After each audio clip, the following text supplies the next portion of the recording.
Performing approach grafting, tree and seedling. In performing this grafting technique, you will need to prepare the following: grafting knife, grafting tape, seedling, and tree. Choose the stem on the tree and prepare your seedling.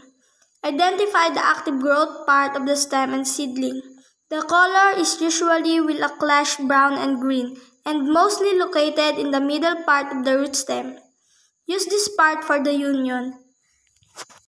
Tie and secure the base of the seedling to be grafted. Make a cut in the identified area of the tree stem. The cut should be deep enough to reach a pit.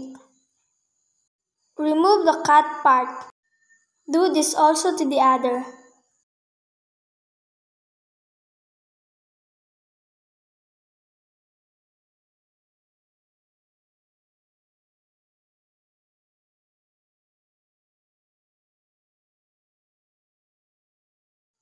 You may try attaching both stems together to make adjustment to the cut size. Do this carefully to avoid damaging any part of the plant. Then, bind the stem together using a tie or tape.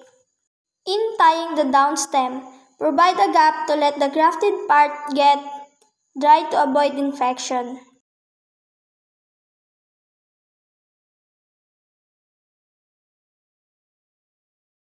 After 4 months, the grafted stems can be cut out from the trees and be planted again.